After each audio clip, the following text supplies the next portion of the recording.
നമസ്കാരം.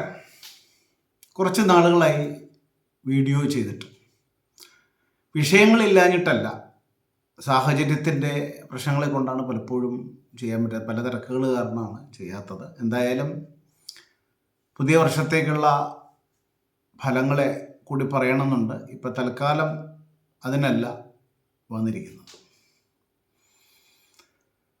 നമ്മൾ എല്ലാവരും നല്ല നല്ല ആളുകളാണ് എന്ന് വിശ്വസിക്കുന്നുണ്ടല്ലോ. ഞാൻ നല്ലതാണ്, നിങ്ങൾ ഓരോരുത്തരും നല്ലതാണ്, നമ്മൾ ഓരോരുത്തരും നല്ലത് തന്നെയാണ്. എല്ലാവർക്കും നല്ല നല്ല ചിന്തകളാണ്. എല്ലാവരും നന്നാകുന്നത് കാണുമ്പോൾ സന്തോഷിക്കുന്ന ഒരു മനസ്സ് നമുക്കുണ്ട് എന്ന് നമ്മൾ വിശ്വസിക്കുന്നു. സത്യത്തിൽ അത് ഒരു കള്ളത്തരമല്ലേ എന്ന് ഞാൻ പലപ്പോഴും സംശയിക്കാറുണ്ട്.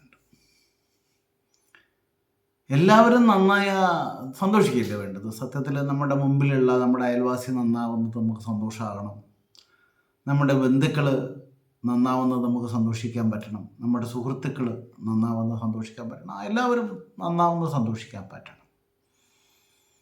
എന്നാൽ അതിനൊരു പരിധി നമ്മൾ നിശ്ചയിച്ചിട്ടുണ്ട്. ഇത് പറയുന്നതിന് മുമ്പായിട്ട് ഞാൻ കുറച്ച് ദിവസം മുമ്പ് ഒരു വീഡിയോ കണ്ടു. അതിൽ പറയുന്നൊരു കാര്യം, നെഗറ്റീവായിട്ടുള്ള കാര്യങ്ങളെ ആളുകൾ പെട്ടെന്ന് സ്വീകരിക്കുകയും പ്രചരിപ്പിക്കുകയും ചെയ്യുന്നു എന്നുള്ളതും, പോസിറ്റീവായിട്ടുള്ള കാര്യങ്ങളെ പറഞ്ഞു കഴിഞ്ഞാൽ ആളുകൾ അത് അംഗീകരിക്കുന്നില്ല എന്നും ഒരു വീഡിയോ ആണ്. എന്താ പറഞ്ഞതെന്ന് വെച്ച് കഴിഞ്ഞാൽ, ഒരാൾ സത്യസന്ധമായിട്ട് പറയുകയാണ്, ഒരു വളരെ ഫേമസ് ആയിട്ടുള്ള ഒരു കമ്പനിയുടെ കുക്കിംഗ് രഹസ്യം ഞാൻ നിങ്ങൾക്ക് മുമ്പിൽ പഠിപ്പിക്കാം എന്ന് പറഞ്ഞു കഴിഞ്ഞാൽ അത് ആളുകൾ അത്ര സ്വീകരിക്കില്ല എന്നും, പകരം ഞാൻ ആ കമ്പനിയിൽ നിന്ന് ഉടക്കിപ്പിരിഞ്ഞ് വന്നിരിക്കുകയാണ്, അതുകൊണ്ട് അവരുടെ രഹസ്യം ഞാൻ നിങ്ങൾക്ക് മുമ്പിൽ ഷെയർ ചെയ്യാൻ പോവുകയാണ് എന്ന് പറയുമ്പോൾ ആളുകളത് പെട്ടെന്ന് അംഗീകരിക്കുകയും അത് പെട്ടെന്ന് വൈറൽ ആവുകയും ഒക്കെ ചെയ്യുന്നുള്ളതാണ് പുള്ളി പറഞ്ഞത്. എന്ന് വെച്ചാൽ പറയാൻ കാരണം, യൂട്യൂബിൻ്റെ പ്രചരണം, നമ്മളൊരു വീഡിയോ ഇടുന്നുണ്ടെങ്കിൽ അതിൻ്റെ പ്രചരണം ഇങ്ങനെയൊക്കെയാണ് കൂടുതലായിട്ട് ആളുകളിലേക്ക് എത്തിക്കുക എന്നുള്ളൊരു രീതിയാണ് പറഞ്ഞത്. അത് തന്നെയാണ് ഞാൻ പറയുന്നത് നിങ്ങളോട്. ഇപ്പോൾ നമ്മുടെ ഒരു സുഹൃത്ത് നമ്മൾ കുറേ നാൾ കൂടിയിട്ട് കാണാനിടയായി.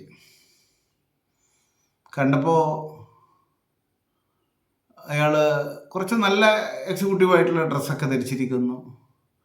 കണ്ടപ്പോൾ വളരെ സൗഹൃദത്തോട് നമ്മളോട് വന്ന് സംസാരിച്ചു.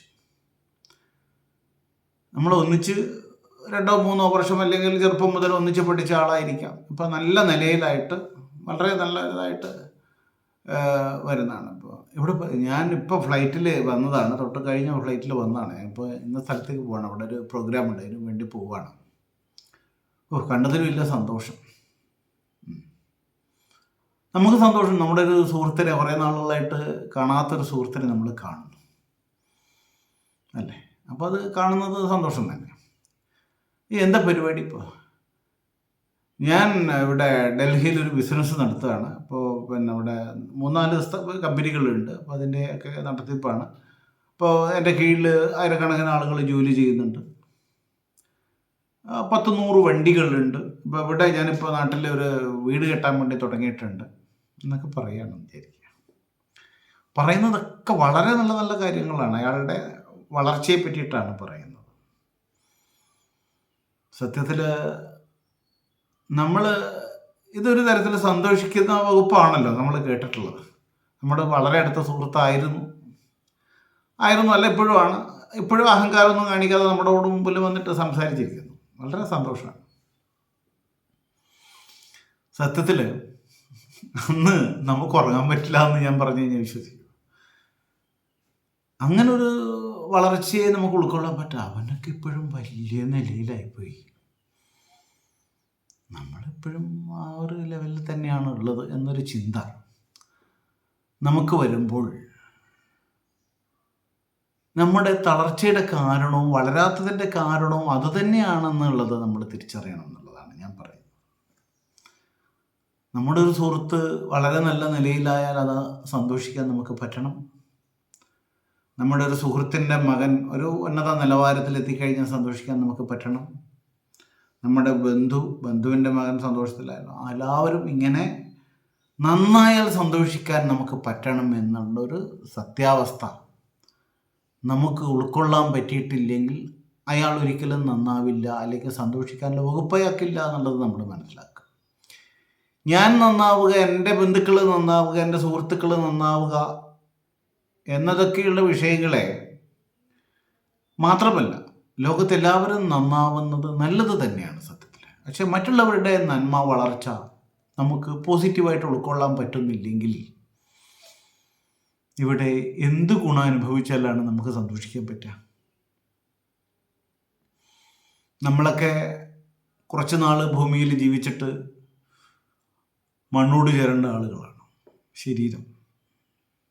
അപ്പോൾ മറ്റുള്ളവരുടെ ഉയർച്ചയിൽ, വളർച്ചയിൽ സന്തോഷിക്കാൻ നമുക്ക് സാധിച്ചാൽ എപ്പോഴും നമുക്ക് സന്തോഷമുണ്ട്. നമ്മുടെ വളർച്ചയിൽ മാത്രം സന്തോഷിക്കാൻ നിൽക്കുന്ന ആൾക്ക് എപ്പോഴും സന്തോഷിക്കാൻ പറ്റില്ല. ഒരു ലെവൽ കഴിഞ്ഞാൽ അവർക്ക് ദുഃഖം മാത്രമേ ഉണ്ടാവുള്ളൂ. ഉറപ്പാണ്, സംശയമില്ല കാര്യത്തിൽ. എല്ലാവരുടെയും വളർച്ചയിൽ നമുക്ക് സന്തോഷിക്കാനാകണം.